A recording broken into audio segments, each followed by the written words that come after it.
चाहते हैं। अरे जा महाराज, आप तो ऐसी बात पूछ रहे हैं कि उसको छोटा सा बच्चा भी उत्तर दे। अरे किसी के बस में होगा तो कोई कष्ट चाहेगा, कोई दुख चाहेगा, कोई बीमारी चाहेगा? हम कोई कष्ट नहीं चाहते। बोले तीनों बात हो गई ना। मैं मरना नहीं चाहता हूँ। मरना का कहने का मतलब है मैं अमर होना चाहता हूँ। मैं मरना नहीं चाहता, मैं अमर होना चाहता हूँ। मूर्ख नहीं रहना चाहते। इसका मतलब क्या है? मैं ज्ञान चाहता हूँ, मैं ज्ञानी बनना चाहता हूँ, ज्ञान चाहता हूँ।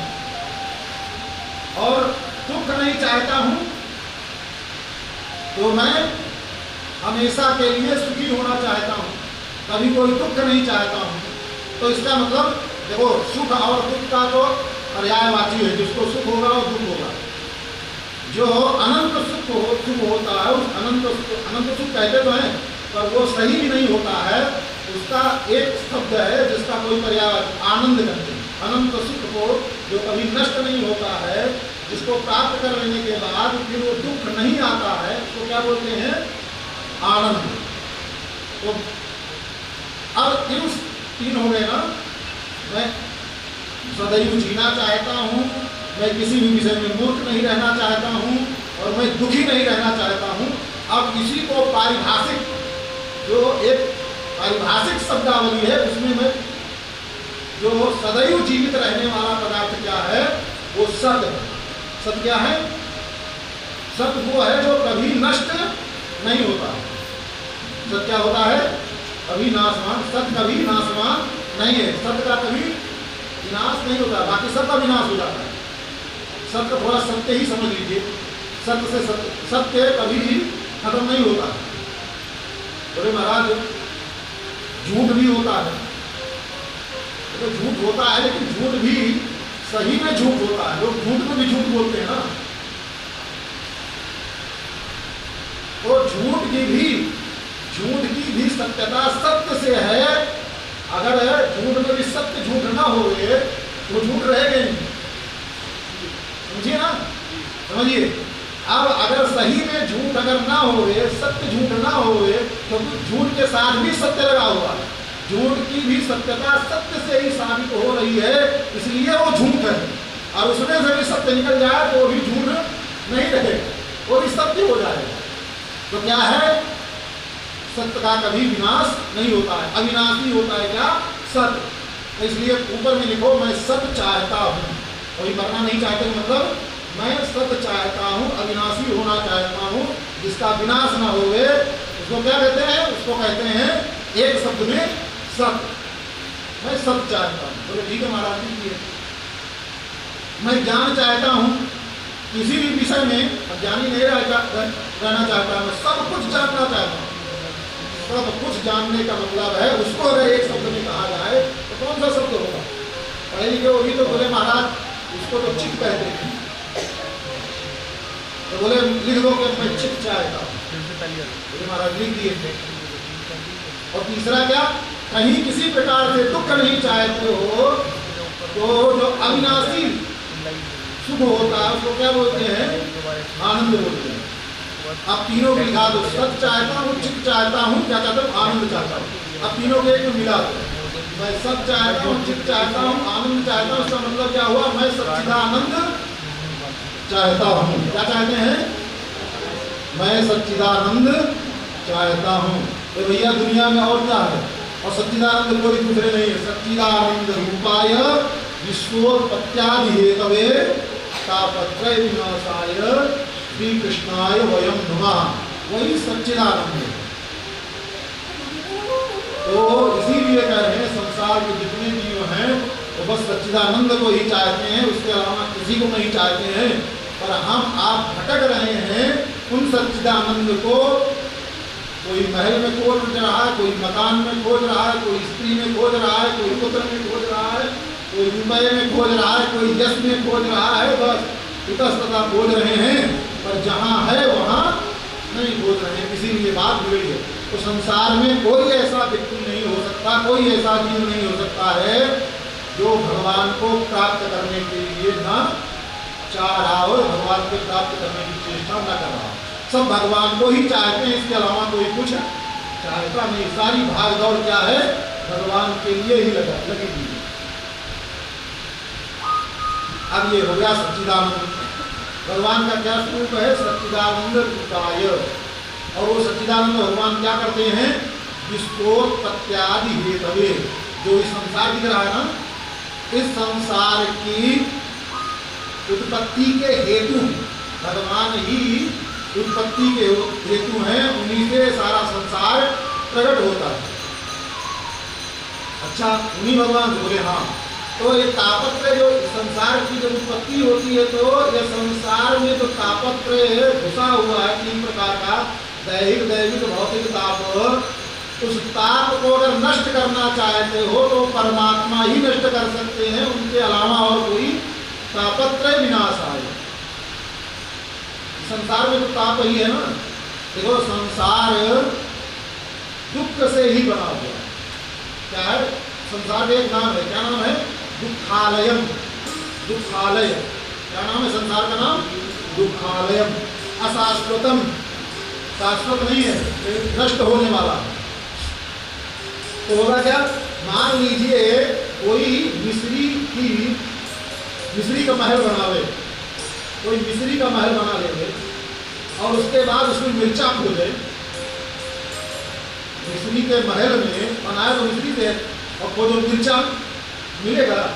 अरे उसमें जो रखा हुआ मिर्चा भी होगा वो भी मिस्री की होगी, जो खाने पर तीखा लगेगा, मीठा नहीं लगने वाला है, वो भी मीठा ही लगेगा। बना भले चाहे मिर्चे को अगर आप मिस्री से बनाएंगे तो क्या बनेगा? वो तीखा ही बनेगा ना। तो ऐसे ही दुख से बना हुआ संसार है, तो इसमें कहीं भी खोजोगे तो अंत में क्या मिलेगा?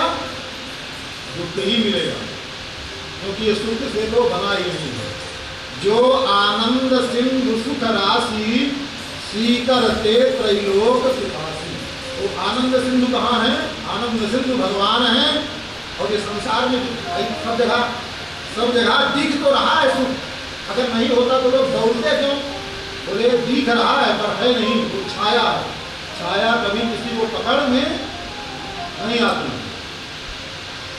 एक राजा थे, उनके यहाँ चोरी हो गई।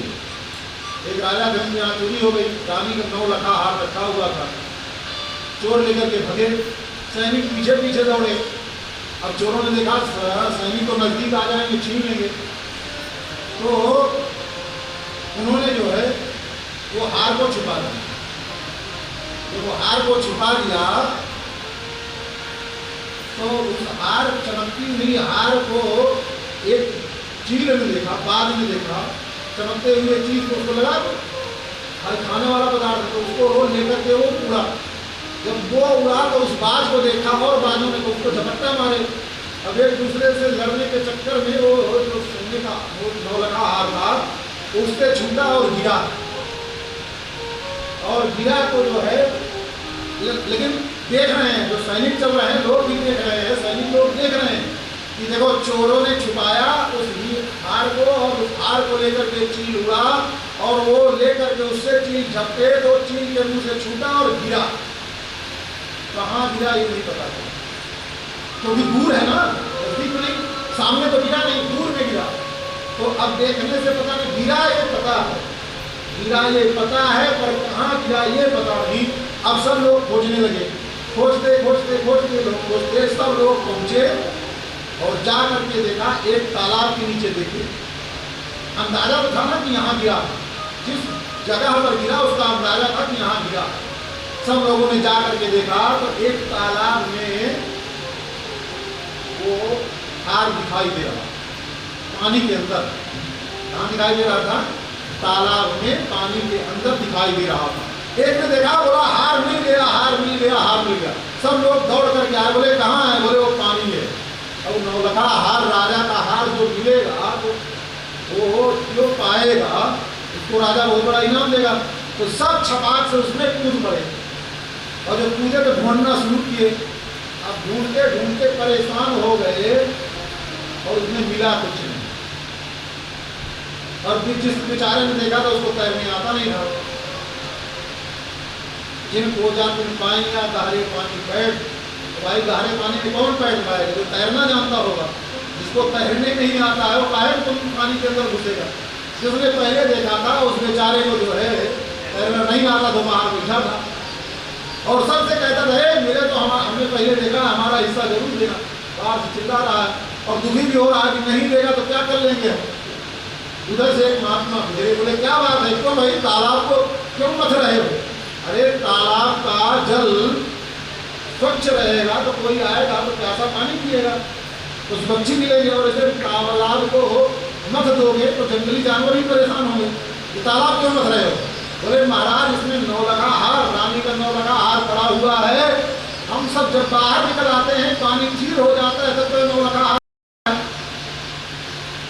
और जब उसमें कूदते हैं तो मिलता है नहीं, तो बार बार निकलते हैं और बार बार कूदते हैं, पानी को मथ रहे हैं केवल। बोले अच्छी बात है। बोले अच्छा रुक जाओ सब लोग रुक गए। थोड़ी देर में पानी ठीक हो गया। जब पानी ठीक हो गया तब महात्मा ने कहा कहाँ है?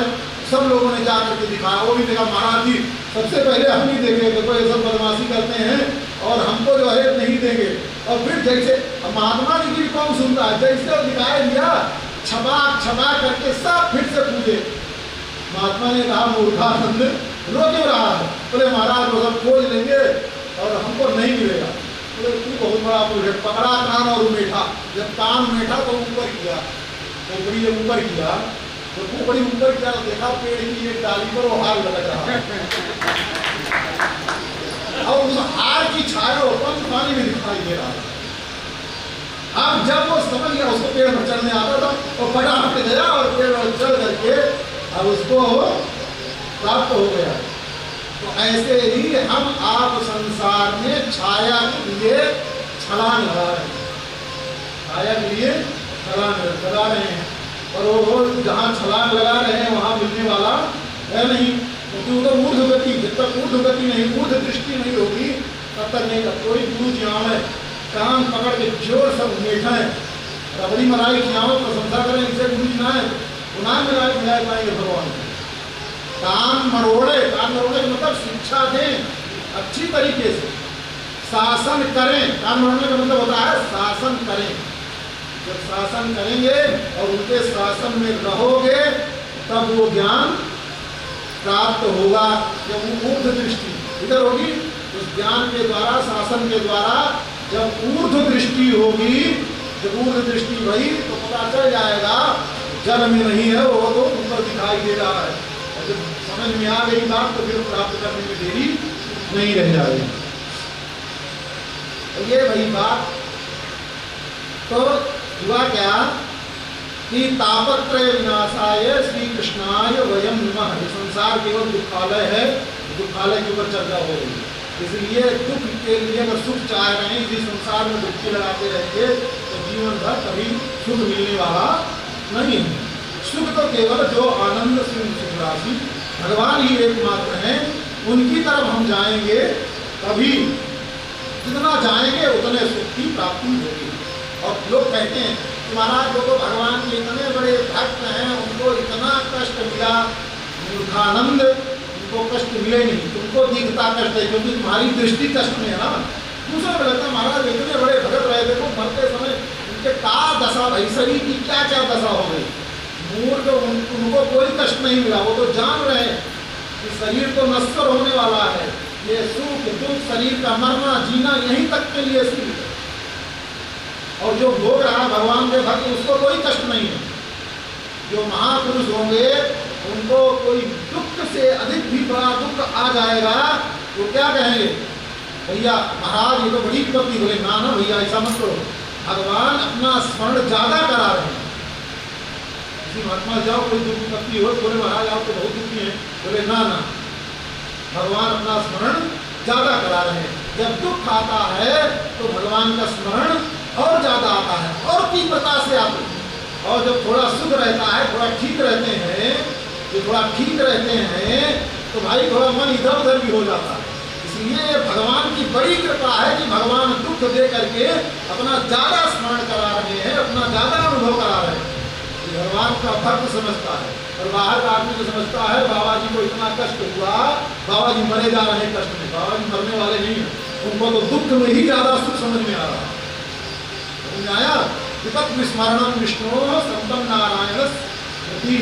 दुख में भी अगर विपदा हसंत, जो कुंती जी ने कहा विपदा हसंत सस्वत तत्र तत्र जगत गुरो भवतो यत् दर्शनम यत् पुनर्भव अदर्शनम। एक बार आपका दर्शन हो जाए तो फिर जो है सब समाप्त हो जाए।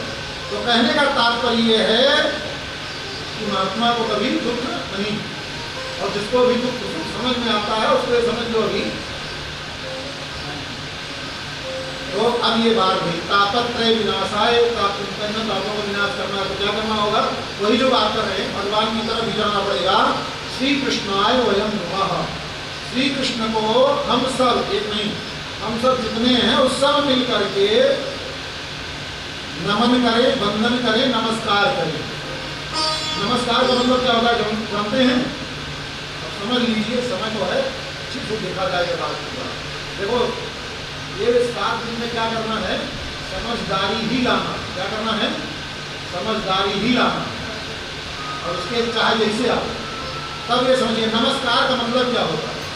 वयम नुमा, मैं नमस्कार कर रहा हूँ।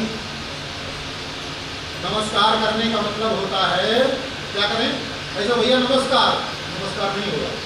भैया नमस्कार, वैसे नमस्कार नहीं होगा। हाथ जोड़ोगे, अब नहीं भी बोलो क्या होगा?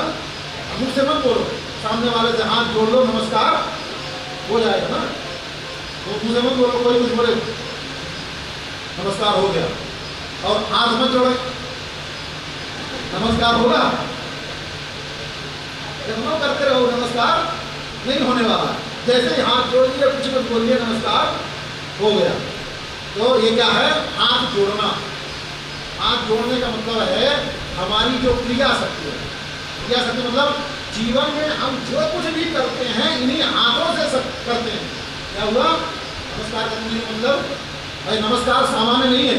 नमस्कार को ही समझ लें तो पूरी पूरी शरणागति हो जाएगी भगवान के चरणों में।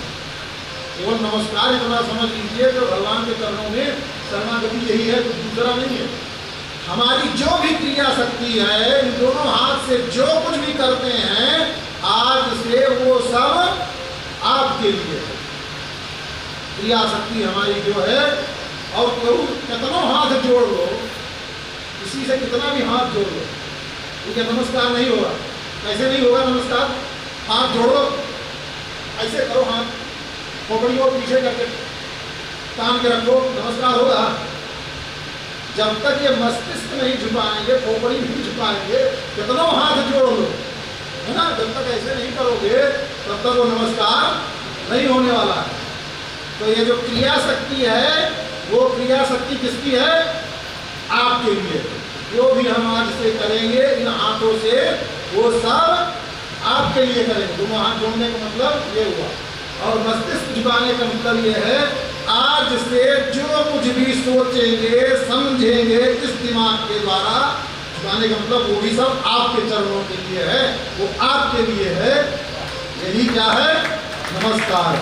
स्वयं हम उन श्री कृष्ण चंद्र को नमस्कार कर रहे हैं। बहुत दिन नमस्कार किए, तो एक बार ऐसा नमस्कार करो ना, एक बार ऐसा नमस्कार बन गया, जीवन बन जाएगा। हमारे यहाँ दक्षिण में एक कुलशेखर आलवार हुए हैं, उनका एक स्तोत्र है, मुकुंदमाला स्तोत्र। उसमें कहते हैं कृष्ण त्वदीय पद पंकज पंजरांते अद्यैव में विशतु मानस राजहंसः प्राण प्रयाण समय कुफवापतित्तैः कंठावरोधन विधौ स्मरणं कुतस्ते। जब उन्होंने ऐसा कहा, उन्होंने सुना, क्या सुना? एकोपि कृष्णस्य कृतः प्रणामी। एक बार भी जिसने अपने जीवन में श्री कृष्ण चंद्र को प्रणाम कर लिया, एकोपि कृष्णस्य कृतः प्रणामी दशाश्वमेधि प्रभृतेन तुल्य।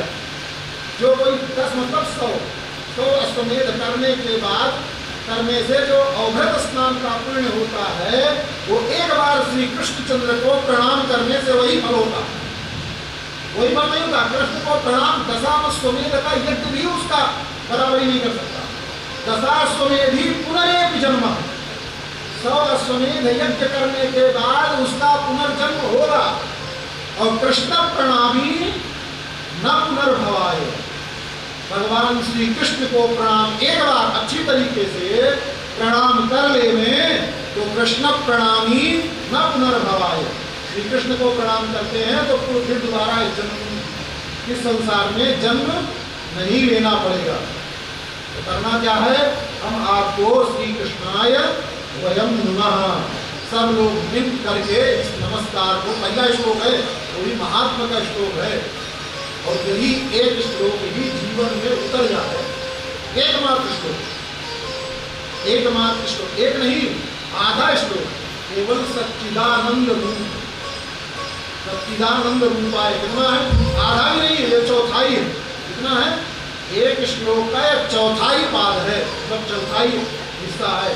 केवल सच्चिदानंद रूपाय यही जीवन में उतर जाए, जीवन कल्याण हो जाए, फिर कुछ करने की जरूरत नहीं रह जाएगी।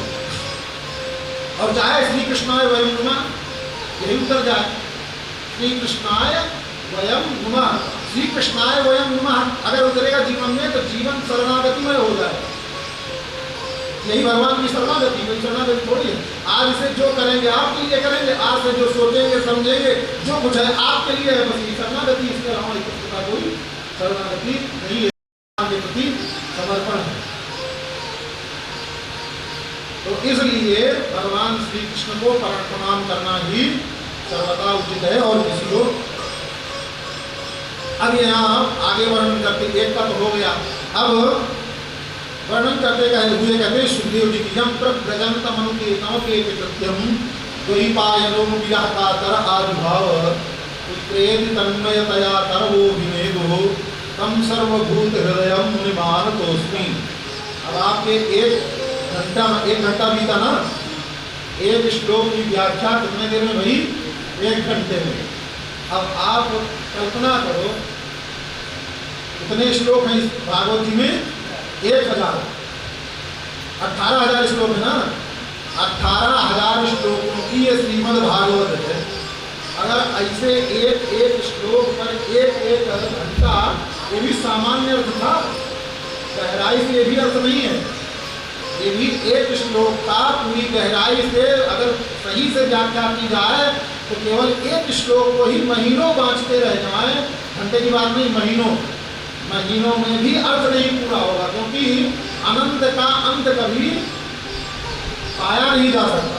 और ऐसे जो 18,000 श्लोक हैं और उन 18,000 श्लोकों को एक घंटा बांट रहे हैं, एक घंटा उसका अर्थ समझें, तो कल्पना करो, आप सब गणितज्ञ होंगे, गणित कहते होंगे ना व्यापार में, 1000 घंटा जोड़िए एक श्लोक के लिए सामान्यतः ही, और फिर जीवन का कितना क्षण केवल एक, मतलब 18,000 श्लोक में बीत जाएगा, कितने साल बीत जाएंगे, 24 घंटा न होता है एक दिन में।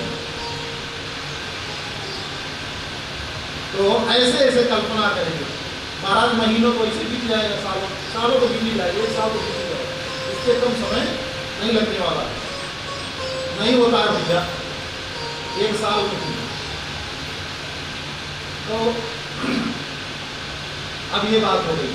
अब दूसरा, श्री सुखदेव जी महाराज प्रार्थना करते हैं, जो सुखदेव जी महाराज जन्म लेते ही यम प्रव्रजंतम कृत्यम, जिन्होंने जन्म लेते ही प्रव्रजंत परिव्राजक हो गए।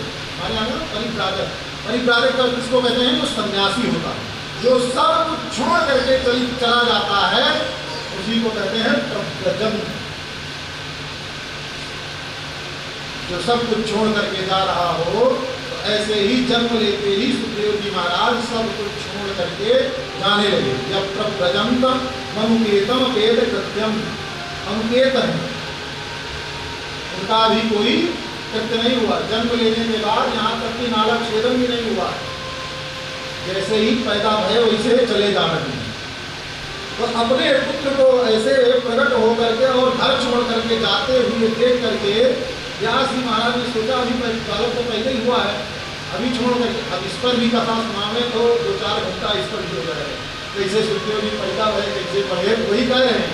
भागवत जी के एक श्लोकों पर अगर व्याख्या करना शुरू किया जाए तो फिर वो, अब कैसे थोड़े में समझाने से थोड़े दिन में समझ में आ जाता है, और थोड़े में ही समझिए ज्यादा ठीक रहेगा।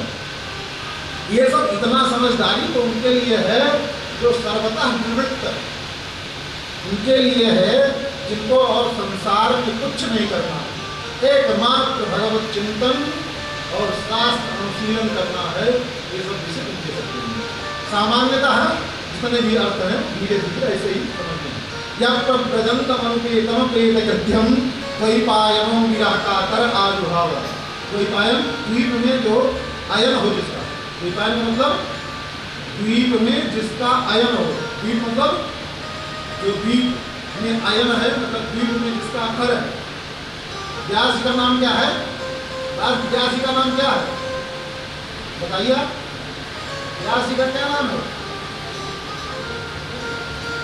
व्यास जी का असली वाला नाम क्या है? व्यास जी का नाम कृष्ण है। क्या नाम है? आज से जान लीजिए। कोई पूछ है कितनी भागवत सुन चुके?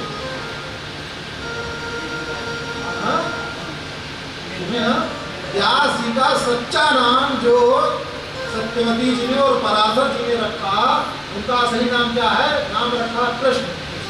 ठीक है, व्यास जी का असली नाम क्या है? कृष्ण। द्वीप में घर है, द्वीप में पैदा है, इसीलिए द्वैपायन। पूरा क्या कहते हैं? कृष्ण द्वैपायन। जैसे परशुराम कहते हैं ना, नाम उनका राम है।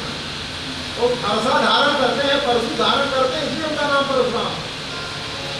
परशुराम नाम नहीं है, नाम तो राम है, पर परसा धारण के लिए परसा उपाधि में जुड़ गई, इसलिए उनको परशुराम कहते हैं। इसीलिए व्यास जी का नाम क्या है? कृष्ण है। क्या है व्यास जी का नाम? कृष्ण। और इसीलिए व्यासो नारायण साक्षात, इसीलिए व्यास जी भी नारायण साक्षात नारायण ही है, कृष्ण नाम है। तो कृष्ण द्वैपायन, कृष्ण है, द्वीप में उनका अयन है, सबको मिला दिए, साथ में उपाधि भी जोड़ दिए, इसलिए उनका नाम क्या हो गया? कृष्ण द्वैपायन। व्यास नाम नहीं है, शास्त्रों का विस्तार किए जो विस्तार करता है उसको क्या कहते हैं? व्यास कहते हैं। वो काम के, व्यास जी के काम के अनुसार नाम हो गया व्यास। व्यास जो सरल में कहते हैं व्यास जी महाराज, वो असली नाम नहीं है, वो तो उनके काम पर नाम पड़ गया। जैसे कोई गाड़ी चला रहा हो, कार चला रहा हो, कहेंगे कार वाले, नाम कार वाला नहीं उसका, पर गाड़ी चला रहा है, कार चला रहा है, तो वो समझ जाए। ऐसे ही व्यास जी ने वेद शास्त्रों का विस्तार किया, इसलिए उनको व्यास कहते हैं। असली नाम क्या है? कृष्ण। बोलिए श्री कृष्णचंद्र भगवान की। थोड़ी देर नाम संकीर्तन, नाम की बात आई, फिर उसके बाद अभी तो समय है। गोविंद मेरो है, गोपाल मेरो है, गोविंद मेरो है, गोपाल मेरो है, गोविंद मेरो है, गोपाल मेरो है, गोविंद मेरो है, गोपाल मेरो है, श्री माँ की बिहारी नंदलाल मेरो है, श्री माँ के बिहारी नंदलाल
बातें नहीं समझी गई हों उनको समझ करके आगे बढ़ना, क्या ना समझी में आगे बढ़ना ठीक होता है क्या?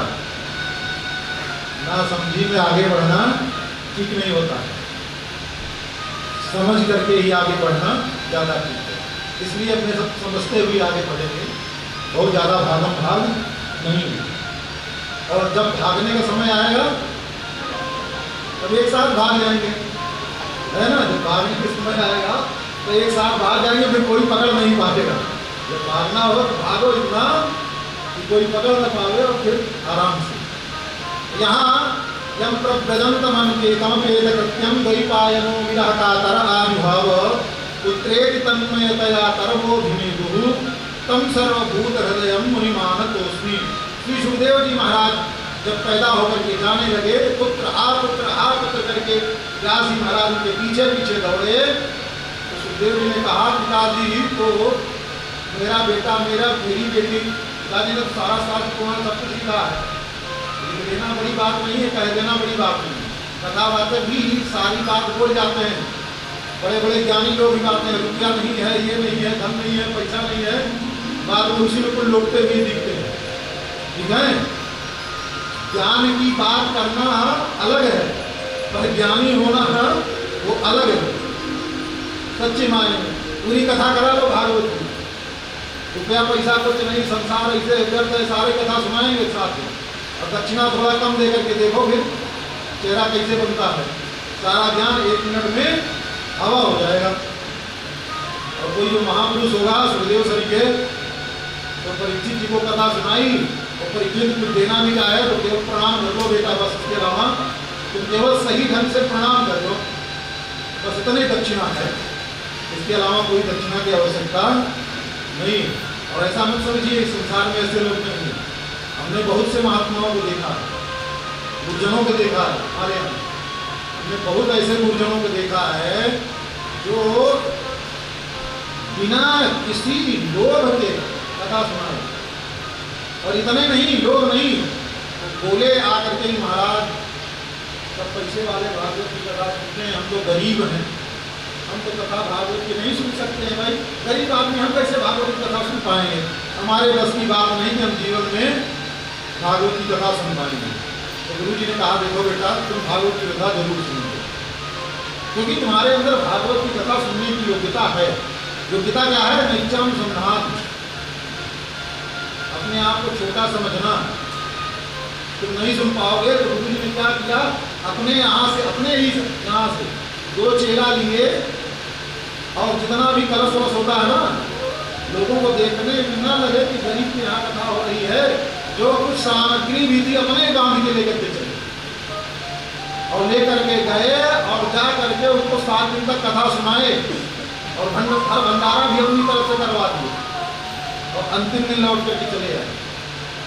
तो संसार में अभी महापुरुषों से, पर हाँ कोयले की खान में कोयला बहुत होता है, हीरा कम होता है। हीरा कहाँ मिलता है आपको मालूम है? हीरा कहाँ मिलता है? हीरा पैदा कोयले की खान में ही होता है, हीरा पैदा कोयले की खान में होता है, पर उस खान में क्या होता है? कोयला ज़्यादा होता है कि हीरा ज़्यादा होता है? कोयला ज़्यादा होता है ना। जो कोयले के पीछे दौड़ेगा क्या होगा, उसको कलखा लगेगा कि नहीं लगेगा? जो कोयले के पीछे दौड़ेगा उसको जीवन में केवल कलखा ही लगना है, और जो हीरे के पीछे दौड़ेगा भले जीवन में दौड़ते दौड़ते कोयले की खान में दौड़ते दौड़ते कलखा लगे, शरीर काला हो जाए, पर एक दिन जब हीरा मिल गया तो फिर हीरे से इतना उजाला होगा कि लगा हुआ कोयला भी किसी काम आने वाला नहीं है। इसलिए कोयले के लिए मत दौड़ो, दौड़ना है तो हीरे के लिए दौड़ो बस। तो हुई बात ये कि अब ऐसे भी तो केवल ज्ञान की बात कर लेने से ज्ञान नहीं होता है, ज्ञान को जीवन में करना चाहिए। आगे बहुत सी बातें आएंगी, इसी पर चर्चाएं होंगी। अब कहते हैं कि व्यास जी महाराज ने 18 पुराण को लिख दिया, महाभारत भी लिख दिया, पर पुत्र के प्रति मोह बना रहा। हाँ ये मेरा बेटा है, ये मेरा है, ये मेरा बेटा है, मेरा बेटा। दूसरे का बेटा साधु हो होता है ना संसार में। क्या होता है, महाराज देखो उनका बेटा साधु हो गया, कितनी अच्छी बात है, कितनी बड़ा सौभाग्य है, भगवान उनके ऊपर कितनी बड़ी कृपा है। अच्छा तुम्हारे ऊपर भगवान कृपा कर दे, तुम्हारे बेटा साधु ना महाराज, हमारा बेटा साधु नहीं होगा। लोग हमारा बेटा साधु ना होवे, दूसरे का बेटा साधु हो जावे तो सुखी, वो बना है ना। तो ऐसी स्थिति संसार की है। तो यही अज्ञान क्या है, ये दूसरे का बेटा साधु, अरे महाराज इतने बड़े ज्ञान हो साधु हो गए, अरे वो भी किसी के बेटा रहे होंगे, अरे 2-4 बेटा पैदा करके तुम भी साधु बना देते, तुम्हारा भी नाम, तुम्हारा भी खानदान, तुमने जिस गर्भ से पैदा किया वो गर्भ भी शाश्वत हो जाता, वो भी पवित्र हो जाता। एक भगवान का भक्त पैदा हो जाता तो 10 नारायण पैदा कर दिए कोई बात नहीं, एक अगर भक्त पैदा हो गया भगवान का, ज्ञानी पुरुष पैदा हो गया तो गर्भ में धारण करना भी धन्य हो जाएगा। वरना संसार की इतनी बड़ी माया है कि हमारा बेटा ना हो साधु। तो ऐसे ही व्यास जी महाराज, व्यास जी की नहीं संसार की बात बता रहे हैं, व्यास जी महाराज पुत्र के पीछे पीछे दौड़े। सुखदेव जी ने कहा, सोचा पिताजी अभी हमारे मोह में पड़े हुए हैं, इसलिए सुखदेव जितने भी वृक्ष आए थे जंगल से जा रहे हैं, सभी वृक्षों में प्रवेश कर गए। तो हा पुत्र चिल्ला रहे थे और सब वृक्षों में बोलना शुरू कर दिया, हाँ पिताजी। तो सब वृक्षों ने बोलना शुरू कर दिया। व्यास जी महाराज पढ़े लिखे तो थे ही, ज्ञानी तो थे ही, समझ में आ गया ये हमारा बेटा सामान्य नहीं है, तो सर्वभूत तो सबके अंदर समाया हुआ है। व्यास जी महाराज लौट करके चले गए। ऐसे जो सर्वभूत हृदय हैं, जो सभी के अंदर समाये हुए श्री सुखदेव जी महाराज हैं, ऐसे सुखदेव जी महाराज को हम प्रणाम करते हैं। तम सर्वभूत हृदयम, जो सर्वभूत हृदय श्री सुखदेव जी महाराज हैं, मुनिम आनत ओस्मी, ऐसे मुनि को, आनत मतलब झुक करके मैं प्रणाम करता हूँ, उनके सामने झुकता हूँ अच्छी प्रकार से। तो क्या हो गया, प्रणाम हो गया। ऐसे सुखदेव जी महाराज को हम प्रणाम करते हैं। अब आगे वर्णन करते हुए कहते हैं, नैमिषेषूर्धमासीनम अभिवाद्य महामतिम कथामृत रसास्वाद कुशला स्वर्ण ब्रवीत। नैमिषारण्य में, जो आप देख रहे हैं, उसी नैमिषारण्य में 88,000 सौनकादि ऋषियों के सम्मुख श्री सूत जी महाराज बैठ करके कथा का वर्णन करते हैं, कथा सुना रहे हैं 88,000 ऋषियों को। तो क्या हुआ, श्री सूत जी महाराज को सौनकादि ऋषियों ने प्रणाम किया। अभिवाद्य महामतिम, देखिए श्रोता और वक्ता दोनों का जो है इसमें निर्णय है, श्रोता कैसा होना चाहिए और वक्ता कैसे होना चाहिए। अभिवाद्य महामतिम, कथा किससे सुनो, वक्ता कैसा होना चाहिए, महामति, इसकी छोटी बुद्धि न हो, अल्प बुद्धि। अल्प बुद्धि मतलब इसी संसार में रुपया पैसा ये वो, इसके पीछे भागने वाला, उसके पीछे भागने वाला, ऐसे से कथा सुनेगा तो कथा का कोई मतलब नहीं है। जिसकी मति क्या हो, महामति हो। महा कौन होता है, महा होते हैं भगवान। महा मतलब जिससे कोई बड़ा न हो, और भगवान से बड़ा कोई नहीं होता है। तो महा में मति जिसकी लगी हो गए, इसमें जिसकी मति केवल परमात्मा में लगी हो गए, ऐसे से कथा सुनिए। रुपये के पीछे, पैसे के पीछे, इसके पीछे, यश के पीछे, दंडवत के पीछे, प्रणाम के पीछे लगा हो गए, ऐसे से कथा न सुनिए। उस कथा सुनने के, हाँ गाली देने से तो अच्छा है, किसी की चुगली नहीं किए, किसी की बुराई नहीं किए, 4 घंटा बैठ करके भगवान की कथा की तो ठीक है, लेकिन जो वास्तव में कथा का फल प्रकट होना है वो नहीं मिलेगा। तो कथा कैसे सुने, महामति से सुने। और श्रोता कैसा होना चाहिए, 21 श्लोक में निर्णय है, श्रोता और वक्ता का दोनों का। कथा कैसा होना, वक्ता कैसा होना चाहिए, महामति होना चाहिए। कथामृत रसास्वाद कुशला, कौन है कथा में, सोनक जी महाराज। महामति कौन है, सूत जी महाराज। सूत जी महाराज जी को कोई दक्षिणा नहीं चाहिए, वो केवल कथा इसलिए सुना रहे हैं कि सुनने वालों का कल्याण होवे, सुनने वालों की बुद्धि भगवान में लगे, सुनने वाले भगवान से प्रेम करें, इनको भगवान के प्रेम की प्राप्ति हो जावे, इसलिए सुना रहे हैं सूत जी महाराज। और सुनने वाले कैसे हैं? कथामृत रसास्वाद कुशला, कथामृत का जो स्वाद है उसके प्रति कुशल होंगे, कुशल है। वो कौन है? सौनकादिक ऋषि, 88,000 सौनकादिक ऋषि हैं, वो कथामृत स्वादन करने में कुशल है। अब आप सुनो कैसे कुशल है।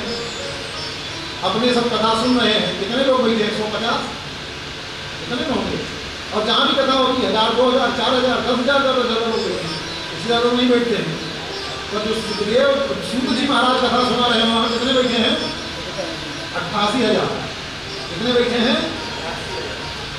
88,000 लोग बैठे हुए हैं। और आप हम कथा सुना रहे हैं 100 लोगों के बीच में, तो माइक लगाए हुए हैं, इतना हल्ला करना पड़ रहा है। और जब सूत जी महाराज कथा सुना रहे तो माइक कुछ नहीं, हाँ क्या माइक कुछ नहीं, कोई माइक नहीं था। अब आप कल्पना करो, सोचो कि 88,000 लोग कथा सुनने के लिए बैठे हैं यहाँ से वहाँ तक। हाँ, 88,000 लोग, कितनी भीड़ होगी, कितनी लंबाई होगी, इधर कितना चौड़ाई, कितनी 88,000 लोग बैठेंगे तो कितनी चौड़ाई, कितनी दूरी, कितनी दूर तक होना चाहिए, बिना माइक के कथा करना है। वहाँ अपने से इधर ताक झाँक करेगा, इधर करेगा, उसको देखेगा, उसको बगल में बैठाएगा, उसका अभिवादन करेगा, कथा सुनेगा, समझ में आएगी कथा। भैया उस 88,000 सभा के बीच में अगर सुई भी गिर जाए, इतनी शांति, श्रोताओं के बीच में इतनी ज्यादा शांति है कि उनके बीच में एक सुई भी गिर जावे तो उसके भी गिरने की टन की आवाज आ जाएगी। 88,000 लोगों कथा कैसे सुना रहे हैं? जब एकदम बिल्कुल शांत है, एक भी नेत्र भी अपलक नेत्र है, दृष्टि भी श्रोता की दृष्टि ऐसी है कि वक्ता से भिन्न दृष्टि उनकी हो ही नहीं रही। एक अपलक दृष्टि से एकमात्र वक्ता को देख रहे हैं और वक्ता के हृदय से जो प्रकट हो रहा है वो सीधे श्रोता के हृदय में प्रवेश कर रहा है। जो कथा एक टक अपलक दृष्टि से, अपलक तो नहीं हो सकती पलक भी, लेकिन वक्ता को ही ध्यान रख के एकाग्र चित्त से कथा सुनता है, उसके हृदय में ही कथा उतरती है। हमें कथा उतरती नहीं, उसको ध्यान लो, उसको देख लो, उसको बगल में ताली बजा लो, महाराज की बड़ी अच्छी बात करो, वाह वाह कर लो, बस इतने से हो जाएगा, उससे आगे कुछ जाने वाली नहीं है। कितने शांत है, सोचिए, कल्पना करिए, और बिना माइक के बोल रहे हैं, और 88,000 लोग बिना माइक के सुन रहे हैं। वो श्रोता है कि नहीं श्रोता? 88,000 तो कैसे हैं? कुशलाः इति कथामृत रसास्वादु। अच्छा, रसास्वाद, आपको जो सबसे ज्यादा व्यंजन पसंद आता हो खाने में, अब जिसको सब भी भिन्न भिन्न होती, सबके स्वाद लेने की भिन्नता है। किसी को नमकीन खाने में ज़्यादा मजा आता है, किसी को रसगुल्ला खाने में ज़्यादा मजा आता है, किसी को छेना में, किसी को रबड़ी, किसी को मलाई, किसी को रसमलाई, सबके अलग अलग है। जब किसी के मन भावन व्यंजन उसके सामने हुए, एक तो पहले बहुत भूखा हो गए, दोनों परिस्थिति हुए। एक तो पहले वो बहुत भूखा हो गए, और भूखा होने के बाद एकदम पेट में जो है करड़ हो, अब रहा इतना हो, ऐसी भूख हो गई। और उस भूख के बाद उसके इच्छित जो उसका मतलब जिसमें रुचि है, जो सबसे ज्यादा पसंद हो, ऐसा व्यंजन उसको मिल जाए। और ऐसा व्यक्ति जब खाना शुरू करेगा तो उस खाने में उसको कैसा स्वाद आएगा। उसे आप कहो कोई बात बोले अभी चुप रहो, आप कहोगे तभी वो नहीं सुनेगा, केवल वो मस्ती में, केवल खाने में ही स्वाद लेकर खाएगा। अगर बगल क्या कर रहे हैं, कोई आ रहा है, कोई जा रहा है, किसी भी स्थिति में होगा, उसको तो उसका तो केवल ध्यान है उस खाने का, जोर से मिल रहा उसको स्वाद। हम सब तो स्वाद लेकर भी नहीं खाते हैं ना, बात ये है।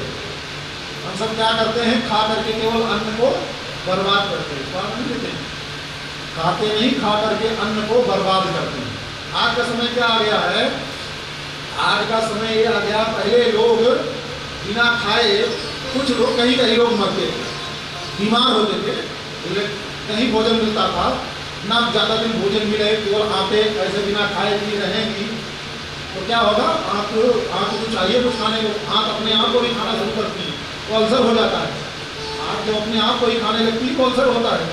तो अब जो है बिना खाए लोग पहले बीमार होते हैं, और अब कैसे बीमार होते हैं, खा के बीमार होते हैं, खा करके, तो खा करके बीमार वाले कैसे बीमार होते हैं, ऐसे बीमार होते हैं कि वो खाते हैं, अन्न उनको नहीं खाता, अन्न को नहीं खाते, अन्न उनको खाता।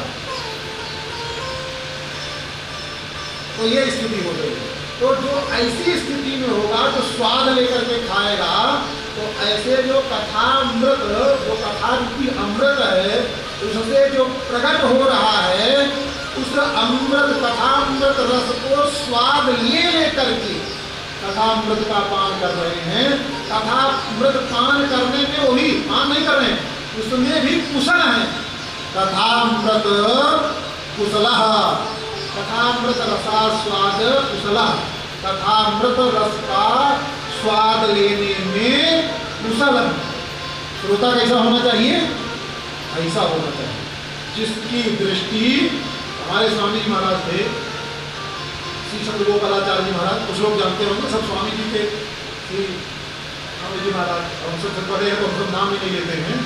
ऋषिकेश वाले स्वामी जी, ऋषिकेश वाले स्वामी जी भी श्री स्वामी संत गोपालाचार्य स्वामी जी महाराज की गोदी में मिले हैं, उनसे ही बहुत कुछ, वो हों या विद्याभास्कर जी भी हों, और भी जितने बड़े बड़े वक्ता दिखते हैं, सब उनकी गोदी में, हम सब भी उन्हीं की गोदी में रह करके ही बड़े हुए हैं।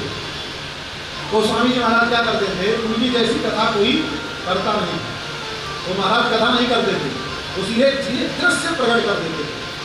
श्रोता को ऐसे लगता था जैसा ऐसा हो रहा है सामने, ऐसा दृश्य प्रकट हो जाता है। तो करते क्या थे, जो अच्छे श्रोता होते थे उनको पहचान लेते थे, दो चार श्रोताओं को अपने सामने इधर उधर बैठा हो तो उसको बुला लेते, यहाँ बैठो, सामने बैठा लेते, और उनको देख करके स्वामी उनको तो बैठाते हैं, बोले पूरी कथा हम इन्हीं को सुनाते हैं, क्योंकि जिनकी दृष्टि कथा सुनने में है, उनकी दृष्टि से दृष्टि मिला करके कथा सुनाने में हृदय से कथाएं प्रकट होती हैं, और ताक झांक करने वाले से कथा जो आती हुई थी वो भी बिगड़ जाती है, वो भी जाती नहीं। तो स्वामी जी महाराज के सामने एक तोताराम जी थे, तोताराम नहीं और कुछ नाम था, ग्वालियर के थे, बहुत प्रेम से कथा सुनते। जैसे स्वामी जी महाराज कथा सुनाने में दृश्य प्रकट होकर देते थे, वैसे कथा सुनने में इतने अच्छे श्रोता थे वो, ग्वालियर के थे, कि वो कथा सुनते थे, और कथा सुनते सुनते ही जैसा भाव उनके चेहरे पर अपने आप, कथा के सारे भाव उनके चेहरे पर अपने आप प्रकट हो जाते। तो कहीं भी रहते स्वामी उनको पहले बुलाते, हाँ बेटो, और स्वामी उनको बैठा करके सामने तब। तो कथा कैसे होती, बताने का मतलब है कथा कैसे प्रकट होती है। कथा वही तब प्रकट होती है जब श्रोता उत्तम कुल का हो। श्रोता भी उत्तम होने हुए तो हृदय में, श्रोता तो सब है, रहता तो अंदर सब में, लेकिन श्रोता को देख करके ही फिर प्रकट होती है उनको बाकी तो फिर लगता है भैया कुछ 7 दिन का समय बिताना है, अब नियम लेकर के बैठे तो 7 दिन बिता देंगे। इसका मतलब आप सभी अच्छे से होता है, अभी वहाँ पे भी नहीं पहुँचे, 2 घंटा बीत गया इसी में लगे हुए, आप भी अच्छे से थोड़ा और सुधर जाए, बस थोड़ा सा और, अभी सुधरने की आवश्यकता है। तो ऐसे कथा के जो श्रोता होते हैं वो उत्तम कोटि के श्रोता होते हैं। तो कथामृत रसा स्वाद कुशलः कौन है, सौनक, सौनक लोग हैं। उन सौनक ऋषियों ने सूत सौनको ब्रवीत, सौनक जी महाराज ने सूत जी से कहा, क्या कहा, अज्ञान ध्वांत विध्वंस कोटि सूर्य समप्रभ। हे गुरुदेव, आप हमारे अंदर जो अज्ञान रूपी अंधकार है उसको नष्ट करने में करोड़ों सूर्य के समान आप हैं। हे सुन जी महाराज, आख्या ही कथा सारम, कथा यूँ कहिए, कथा तो बहुत सी कथाएं सुन ली, क्योंकि आज जब से इतने दिन से कथा सुन रहे हैं, आपको मालूम है सहस्त्र वर्ष 1000 वर्ष से कथा चल रही है। सुनते सुनते कितने दिन से कथा, अपने 7 दिन में उग जाते हैं कथा सुनने में। और जो एक ऐसे सोता है 1000 साल से कथा चल रही है और कथा सुनते हुए चले आ रहे हैं। अब बोले महाराज अब तो कथाएं बहुत सुनाने, हजारों वर्ष में इतनी कथाएं सुना दी, अब कथा मत सुनाइए। सूताख्या ही कथा सारम, अब जितनी कथाएं वर्षों में आपने सुनाया उस कथा का सार वर्णन करके सुनाया। इन सब कथा का सुनने का जो सार तत्व है वो सार तत्व वर्णन करके सुनाइए। सूताख्या ही कथा सारम। अभी तक तो देखो दवाओं में भी 2 प्रकार की दवा, औषधि में चूर्ण होता है, ठीक है, फिर उसके बाद टेबलेट होती है, फिर उसके बाद अर्स होता है, अर्क होता है, फिर और भी तामिल तरीके होते हैं, अनेक प्रकार की औषधि। अंतिम स्थिति क्या होती है? रसायन, ठीक है। अंतिम औषधि की परिणति जो होती है वही एक ही औषधि है। जैसे आंवला है, थोड़े समझिए, जैसे आंवला, सामान्य आंवला खाइए, अलग बात है। अब उसी आंवले को मुरब्बा बना लीजिए, उसी आंवले को जो है और टुकड़ा से मिला लीजिए, 3 फल से, हर बहेरा आंवला मिला लीजिए, उसकी अलग गति हो जाएगी। अब ये लेकिन मात्र औषधियाँ हैं, पर उसी आंवले को रसायन बनाना है तो क्या करें? 1 आंवला लीजिए, या जितना भी 1 किलो आंवला ले लीजिए, 1 किलो आंवले को रख लीजिए। अब इस 1 किलो आंवले को 10 किलो ले आइए, क्या आंवला अलग से। अब उस आंवले का रस निकालिए, उस आंवले के रस को उस 1 किलो आंवले में डाल दीजिए, रस को छाया में सुखाना, वही धूप में नहीं सुखना है, ठीक है।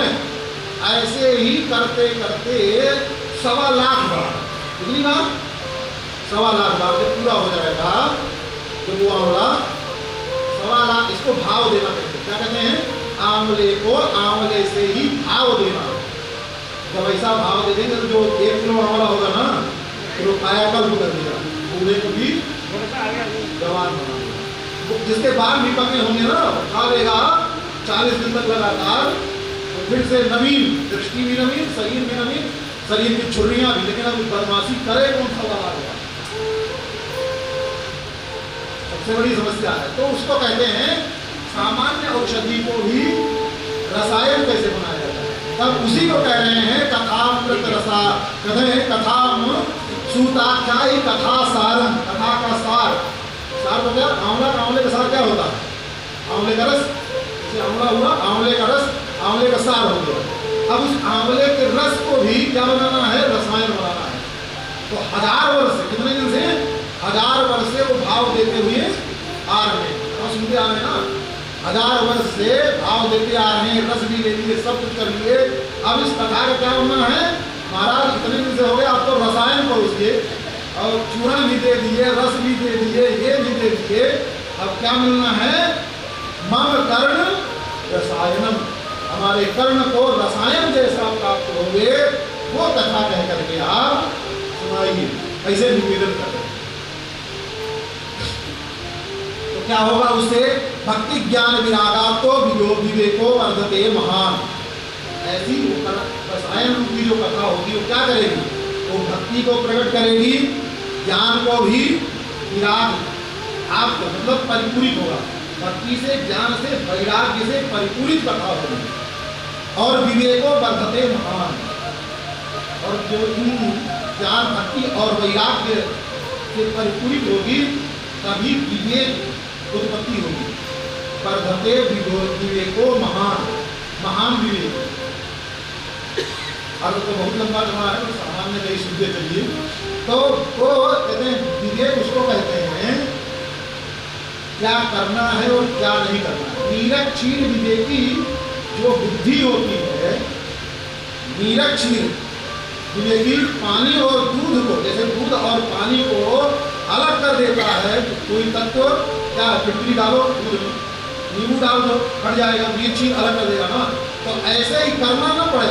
दूध में पानी मिला हुआ है वो केवल देखने मात्र ऐसी दृष्टि जिसकी हो जावे, नीर क्षीर को अलग करने की क्षमता जिसकी दृष्टि में हो जावे, ऐसी बुद्धि विवेक, ऐसी बुद्धि को क्या कहते हैं? विवेक। क्या करना उचित है, क्या करना अनुचित है, किसके करने से क्या होगा और किसके करने से कहाँ तक हम जा सकते हैं, ये ऐसी महान बुद्धि हो जावे या महान के प्रति विवेक हो जावे, या ऐसी बुद्धि हो जावे या हमारी बुद्धि केवल महान के प्रति, महान कौन है? परमात्मा, परमात्मा के प्रति ही केवल हमारी बुद्धि लग जावे, हमारा विवेक केवल परमात्मा के लिए ही काम करे। जैसे दुनिया भर में पूरा बात दिन भर मन क्या करता है?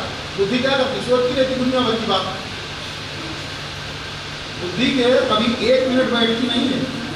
वो बैठे यहाँ भले हो, कथा में तो मन लगता है थोड़ा, कथा में बुद्धि इधर उधर नहीं जाती है। थोड़ा किसी दिन माला लेकर के बैठिए ना, आँख बंद करके, और फिर देखिए मुंबई कलकत्ता जहाँ जहाँ घूमे होंगे ना, ऑस्ट्रेलिया अमेरिका सब जगह घूम के दौड़ के चलो, आप बैठे यहीं रहेंगे लेकिन पता नहीं कहाँ करके होकर क्या जाए। ठीक है, तो ऐसे वो बुद्धि नहीं। हाँ, बुद्धि तो वो ऐसी माला लेकर के बैठे तो उस समय बुद्धि स्थिर, महान में बुद्धि, जैसे महान में बुद्धि होगी, महाराज अपनी भी बुद्धि भी होती है ना, लेकिन में थोड़ा भी समझ लीजिए माला भी कैसे जमा जाता है। बाकी तो बहुत जब समझना होगा तो बहुत दिन लगेगा। जब देखो महापुरुषों के साथ जब रह करके उनका अनुशीलन करते हैं तब तो ज्ञान होता है, तब तो बनाने से होता है, आचरण देख करके आचरण आता है। क्या होता है? महापुरुषों के आचरण को देख करके जीवन में, और एक बार में नहीं, उनके आचरण को कहते हैं कि 12 साल साधु की लंगोटी हो तब एक ज्ञान मिलता है। क्या होता है? एक ज्ञान की प्राप्ति होती है 12 साल तक। अब एक के ज्ञान मिल गया तो फिर मिल गया, 12 साल में मिला, एक मतलब हुआ, एक मिला मतलब एक नहीं पर पूरा हो गया हो। एक भी मिल जाए तो पूरा हो जाए। अच्छा, 4 पाई में 4 पाए होते हैं ना, एक पाए को पकड़ लीजिए, एक पाए को पकड़ करके खींचिए तो बाकी 3 रह जाएंगे क्या? वो भी आएगा। तो 12 साल में उनकी सेवा करके एक ज्ञान को प्राप्त कर लिए, एक ज्ञान को पकड़ेंगे ना, बाकी जितने भी सब अपने आप सीखते ही चले जाएंगे, कुछ पाना कुछ बाकी नहीं रह जाएगा। तो ये तो आचरण कैसे मिलता है? आचरण को आचरणवान व्यक्ति के साथ में रह करके जब सीखते हैं तब वो आचरण पता चलता है कि आचरण कैसे होता है, बिना उसके नहीं होगा। तो अब ये तो बात भी बात बढ़ती है, कथाओं आचरणों को यही झंझट होता है, बाद में बात निकलती जाती है, कहाँ जाते हैं कुछ पता नहीं। तो ये आचरण सीखना, जब तक आचरण नहीं सीखेंगे तब तक बात नहीं बनेगी। तो बुद्धि जो है हमारी, आपकी बुद्धि कहाँ जावे? महान में। महान में बुद्धि जानी चाहिए ना, महान में बुद्धि जावे तो कैसे? जब हम जब करें, बैठे जब करने के लिए, वही बताया ना, जब आचरण, तो चिंतन ये होना चाहिए। जैसे परिक्रमा करते हैं ना अपने आप के साथ दाएं से, है ना, ऐसे घूमते हैं, ऐसे घूमते हैं और ऐसे आते हैं। अब मान लीजिए आपके सामने भगवान है, भगवान बैठे, देखें ना, भगवान अपने सामने बैठे हुए हैं। अब हम भगवान को परिक्रमा करेंगे दाएं पैर से। अब भगवान जब शुरू हुआ हमारा, तो भगवान के सबसे पहले हम इतने दिव्य भगवान के नाखून हैं, उनमें से कैसी ज्वाला प्रकट हो गई है। नाखून के बाद जो कोमल कोमल भगवान के चरण हैं वो कैसे दिख रहे हैं, उनमें किस प्रकार से श्रृंगार आलता लगा हुआ है, कैसा श्रृंगार है, चिंतन करिए। अब मंत्र जप करते समय ये चिंतन बनेगा, क्योंकि बुद्धि अगर बुद्धि को लगाएंगे नहीं, बुद्धि क्या है? बुद्धि को अगर लगाएंगे दौड़ती रहेगी। उसको दौड़ाइए, कहाँ दौड़ाना है? भगवान के स्वरूप में। अभी तृतीय स्कंद में आएगा यही बात। श्री कपिल देव जी महाराज, यही बात श्री कपिल देव जी महाराज अपनी माता जी को बताते हैं। ऐसे माता जी मन लगाओ तो लगेगा, नहीं तो अर्जुन जैसा महाज्ञानी कहता महाराज ये मन बस में होने वाला नहीं है, मन बस में नहीं होता। तो ऐसे दाएं चरण में लगाइए, उनके नाखून का भी एक एक अंग पर भगवान के नाखून पर, चरण पर कितने कोमल हैं, उन चरणों की बनावट कैसी है, उनकी कोमलता कैसी है, भगवान की एड़ी का भाग कैसा है, इधर से जो नस निकल रही है उसकी कैसी है, और भगवान के नूपुर कैसे पहने हुए हैं, भगवान के चरणों में एक एक कैसा श्रृंगार किया गया है, कैसी चित्रकला की गई है, मोर बने हैं कि कौन सा पक्षी बना है, क्या है, उन सब का दृष्टि ले आइए। करते करते भगवान के नूपुर कैसे हैं, एक एक नूपुर में कैसा है, वो नूपुर के छनकार कैसे होते हैं, चिंतन करते करते अब एक चरण से बढ़िया, एक तो ऐसे चिंतन करते करते जाइए, एक अंग पर जाइए, दाएं से शुरू करिए और दाएं पर पहुंचिए, और फिर अंत में यहाँ शुरू करिए धीरे से। अब ऐसे चिंतन करते करते करते करते जब शुरू करेंगे, पहले तो इधर उधर भागे करेंगे, लेकिन धीरे धीरे धीरे धीरे करते करते जब ऐसे जब करते शुरू करेंगे ना, और नूपुर के ध्वनि का भी चिंतन करेंगे, तो कभी न कभी ठाकुर चिंतन जब बनेगा ना, तो कभी न कभी वो ठाकुर जी के जो नूपुर की ध्वनि है ना, तो सच में सुनाई दे जाएगी, केवल चिंतन से नहीं, सच में। गोदामा जी का चरित्र सुना होगा ना, गोदामा जी का सुना है, गोदामा जी को जानते भी हैं, दक्षिण भारत में प्रगट हुए, उन्होंने इतना चिंतन किया, भगवान श्री कृष्ण आए तो कहाँ, मदुरई से आगे, और ऐसा चिंतन करती हैं कि हम गोकुल में हैं, जमुना जी में स्नान करती हैं, और गोपिकाओं जैसे गाय को दूती हैं, गाय की सेवा कर कुछ नहीं, केवल चिंतन हो रहा है। और चिंतन करते करते 1 महीने के अंदर में ही उनके शरीर से, जैसे गोपियां होती ना, जैसे गांव की गोपियां हुए, अब वो दूध भी, गाय का दूध भी दो रही है, गोबर भी उठा रही है, गोमूत्र भी हो रहा है, कहीं भी मत रही है, तो अब वो कहाँ जाएगा, ये सब करते समय छींटा भी पड़ता है ना, तो बस आदमी में तो गाय के गोबर की, गोमूत्र की, दही की, मही की, माखन की, अब जो ऐसा काम करता है उसके शरीर से वैसे ही सुगंध आने लगती है। गोपियों के ऐसे शरीर से सुगंध के शरीर से ऐसे ही सुगंध है, दुर्गंधी आज का आदमी दुर्गंध समझता है। आज का वो बाजार में जो स्प्रे आता है ना, जिसको एक बार छिप को जुकाम हो जावे तो उसको सुगंधी समझता है, इसीलिए ज्यादा बीमार होता है। जिसको गोबर और गोमूत्र में दुर्गंधी समझ में आई वो बीमार हो गई, उसको भगवान भी नहीं बचा सकते इस बीमारी। अब ऐसी गोपियां ब्रज में, ऐसी गोपियां थी उस समय, उनके शरीर से ऐसी सुगंध आती, वस्त्र से नहीं, शरीर से भी ऐसी सुगंधी आने लगी। तो गोदाम्बा जी ने 1 महीने में जो तिरुप्पावई का धनुर्मास का व्रत किया, तो उस व्रत में ऐसा चिंतन किया कि उनके शरीर से ना तो कभी गौशाला में गई, ना कभी गोबर उठाई, ना तो गाय दुही, पर चिंतन ऐसा बना कि इतना चिंतन बना कि उनके शरीर से गोबर की, गोमूत्र की और दूध की, दही की, मक्खन की सबकी सुगंध अपने आप आने लगी। चिंतन इतना प्रभाव डालता है, जैसा हमारा चिंतन बनेगा वैसे हम बन जाएंगे, और किसी से कोई बनता बिगड़ता केवल चिंतन से। ऐसे ही जब चिंतन होगा, भगवान की एक एक अंग प्रत्यंग का, भगवान की एक एक श्रृंगार का, एक एक स्वरूप का, अलकावली का, कहाँ से टेढ़ी है, कहाँ से सीधी है, कहाँ मुड़ी है, कहाँ भगवान के मस्तक पर टेढ़ी जा रही, कहाँ सीधी जा रही, चिंतन कर इतना अनेक ठाकुर जी का सुंदर स्वरूप बना सकते हैं। और वो बनेगा जिसे हमारा हृदय जितना सुंदर होगा, हमारा जितना हृदय सुंदर होगा, उतने हम अपने हृदय में ठाकुर जी के सुंदर स्वरूप को चिंतन करके बनाएंगे। चिंतन करके देखिए ना, पहले जो बनाएंगे वो 1 महीने बाद जब चिंतन करके बनाएंगे, दोनों की सुंदरता में भिन्नता हो जाएगी, अपने आप को ही समझ में आ जाएगा अब ठाकुर जी का स्वरूप, आज का स्वरूप कितना सुंदर है। चिंतन में जब करते समय सारा समझ में आएगा।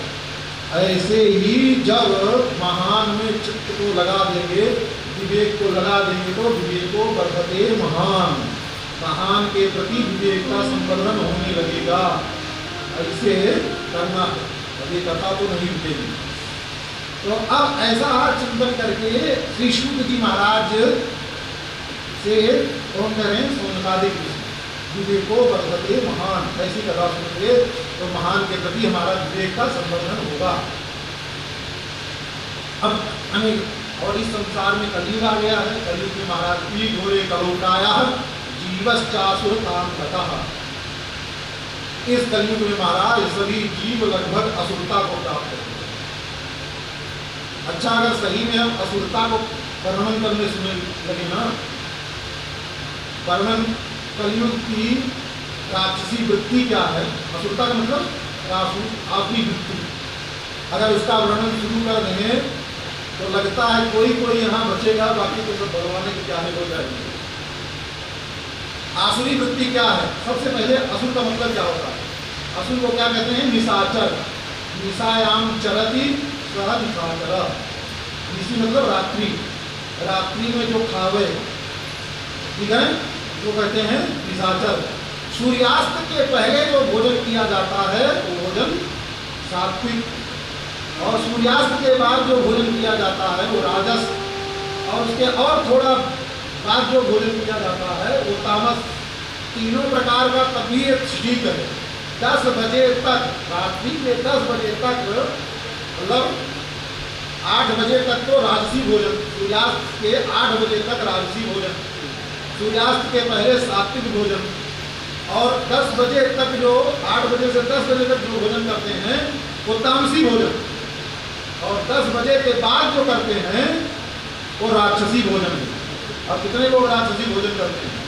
अब नहीं जाते हैं, अपने सब जानते हैं, अपने आप को सब जानते हैं, किसी को बताने की जरूरत नहीं है, अपने समझ लीजिए, दूसरे को समझाने की जरूरत नहीं है।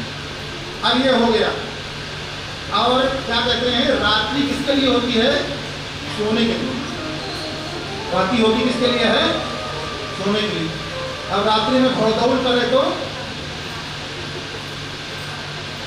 राक्षस को रात में नहीं सोते, और राक्षसों का ही बल रात्रि में बढ़ता है। उनका जितना काम धाम होता है रात्रि में होता है, तो उसका क्या कहते हैं? राक्षस कहते हैं। ये तो एक व्याख्या है। ये तो जीवश्चासुरतां गतः, असुरता को। तो क्यों होगा? रात्रि में चलने से क्या होता है? मान लीजिए कोई चलता है, चलो अच्छा, रात्रि में जगने से और चलने से क्या स्थिति होगी? रात्रि में चलने से और जगने से ये होगा, देखो शरीर, शरीर आपको अपने नहीं, शरीर को हमने अपने आप से नहीं बनाया, शरीर को हमने किसने दिया है? प्रकृति ने हमको शरीर दिया। किसने दिया है शरीर? प्रकृति ने। अब ये प्रकृति का नियम है, सारा दिन हम काम करें, शरीर से जितना भी काम करें, जो भी इससे लेना चाहें उन्हें शरीर सब कुछ देखे, और इस शरीर को 4 घंटा चाहिए, क्योंकि 18 घंटा शरीर आपको, 20 घंटा मान लीजिए, वैसे तो 6 घंटा है, तो कम से कम करिए, वैसे 10 से 4 के बीच का, रात्रि में 10 से जो 4 के बीच का समय होता है तो बिल्कुल निश्चिंत होकर के सोने के लिए। चलो कोई महापुरुष जो होते हैं जो ज़्यादा अपने आप को साध लें, वो भी 4 घंटा को, उससे कम जो सोएगा वो 4 घंटे में क्या होता है, उससे कम जो सोएगा वो जल्दी मर जाएगा, कहीं बात। उससे कम जो रात्रि में सोएगा उसकी आयु क्षीण होगी और जल्दी वो मरेगा। क्यों? 20 घंटे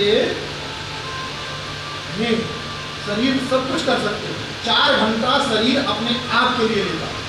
शरीर के जितने आर्गन होते हैं ना, अंदर में जितनी आंखी है, ग्रमात है, किडनी है, ये है, वो है, तो जब 4 घंटे रात्रि में 12 से लेकर के 4 बजे तक, तो शरीर के जितने अवयव होते हैं, और आप अंग्रेजी में क्या बोलते हैं, आर्गन्स होते हैं ना शरीर के, वो सब अपने आप सब रिपेयर करते हैं, फिर से अपने आप को कल के लिए तैयार, इसके लिए कई तो करते हैं, कल के लिए तैयार करते हैं।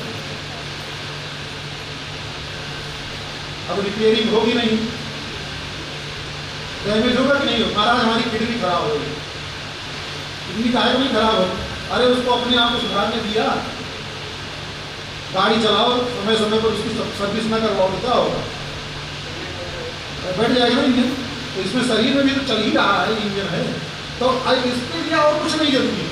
वो 4 घंटे का समय और 6 घंटा किस लिए?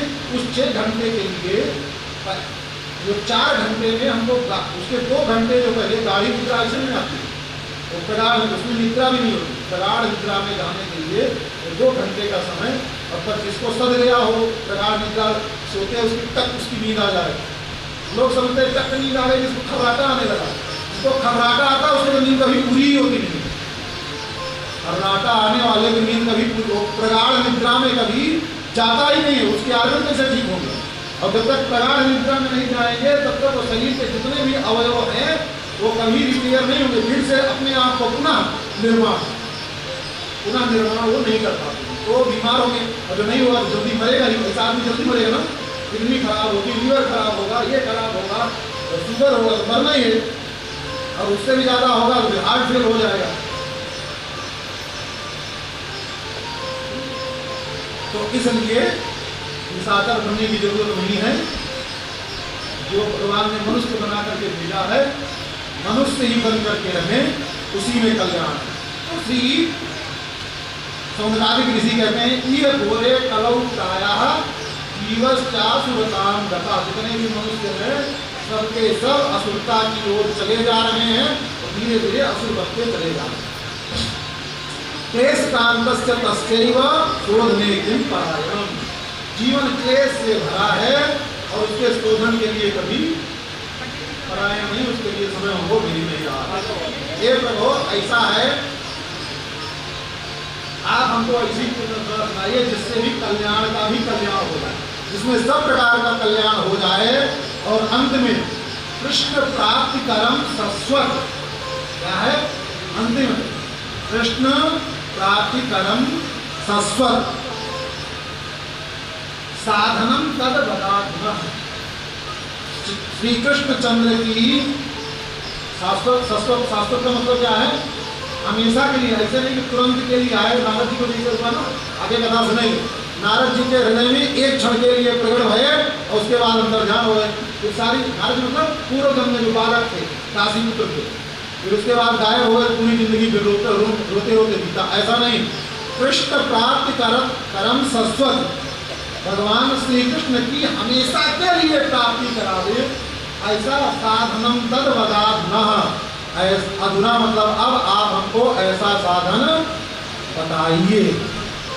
अब ऐसा साधन तो और अभी मोहन जी कहते हैं चिंतामणि लोक सुखम सुरक्षु सर्व संपदाम स्वर्ग संपदाम। जो चिंतामणि होती है ना, तो चिंतामणि के सामने चिंतन करिए तो स्वर्ग की जो भी संपदा है वो सारी संपदा प्रकट हो जाएगी। और अगर गुरु जी के पले जाए तो प्रयच्छति गुरुओं की तो वैकुंठम योग दुर्लभम। और गुरु जी